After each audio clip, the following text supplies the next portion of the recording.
सभी को नमस्कार। करियर फर्स्ट चैनल पर आप सबका स्वागत है।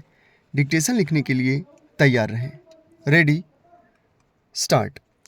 कृषि ऋण माफ़ी पहली नज़र में तो कृषकों की हितैषी प्रतीत होती है, किंतु यह किसी भिखारी को दी गई उस भीख के समान है जो कुछ समय का सुकून तो दे सकती है, किंतु थोड़े वक्त बाद उसे लाचार होकर लोगों के सामने हाथ फैलाना ही पड़ता है।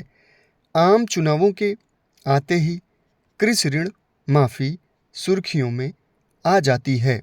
माननीय वीपी सिंह के काल से शुरू हुई यह कर्ज माफ़ी की व्यवस्था आज कृषकों और स्वयं भारत के लिए एक नासूर बन चुकी है।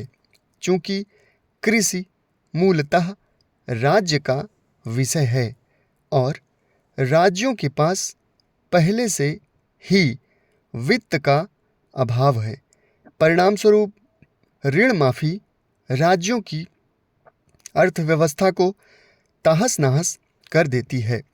ऋण माफ़ी राज्यों के अतिरिक्त संपूर्ण देश की अर्थव्यवस्था को भी अंदर से खोखला करती है। कृषि ऋण माफ़ी में लगने वाले इस पैसे से अनेक कल्याणकारी योजनाएं पूर्ण नहीं हो पाती। रचना संबंधी व्यय में कमी आती है। देश का राजकोषीय घाटा बढ़ता है।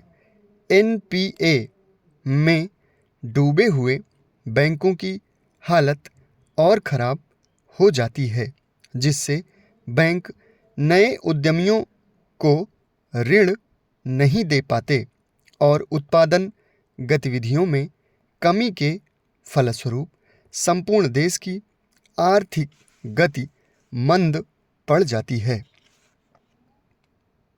आर्थिक मंदी के दूरगामी परिणामों से विश्व स्तर में भी भारत की अर्थव्यवस्था के प्रति अविश्वास उत्पन्न होता है और विदेशी निवेश में कमी आती है, जो कि हमारी अर्थव्यवस्था में गरीबी में आटा गीला होने जैसी परिस्थिति होती है।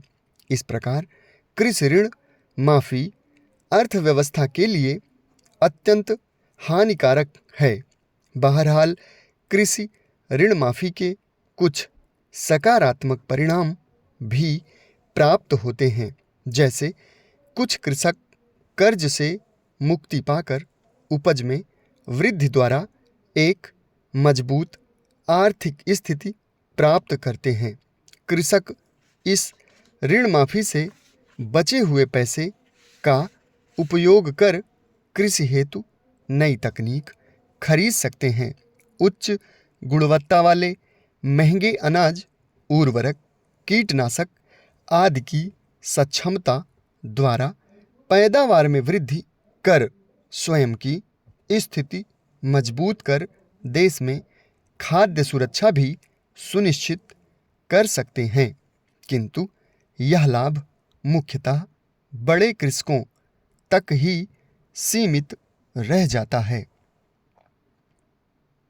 प्रायः यह देखा गया है कि किसानों की कर्ज माफ़ी कृषकों को कर्ज के दुष्चक्र में ही फंसाने का कार्य करती है।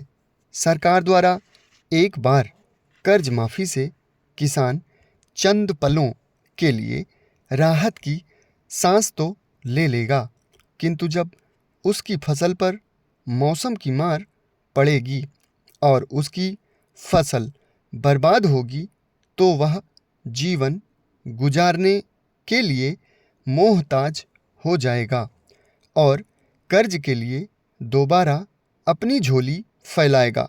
भारत की 42% भूमि पर कृषि कार्य किया जाता है, जो कि विश्व में अमेरिका के पश्चात द्वितीय स्थान पर है, किंतु फिर भी हमारे देश के अन्नदाता की स्थिति अत्यंत दयनीय बनी हुई है।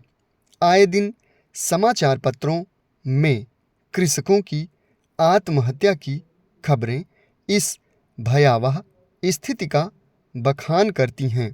इस समस्या के मूल में जाकर देखें तो इसके कई कारण नजर आते हैं। समाप्त। धन्यवाद।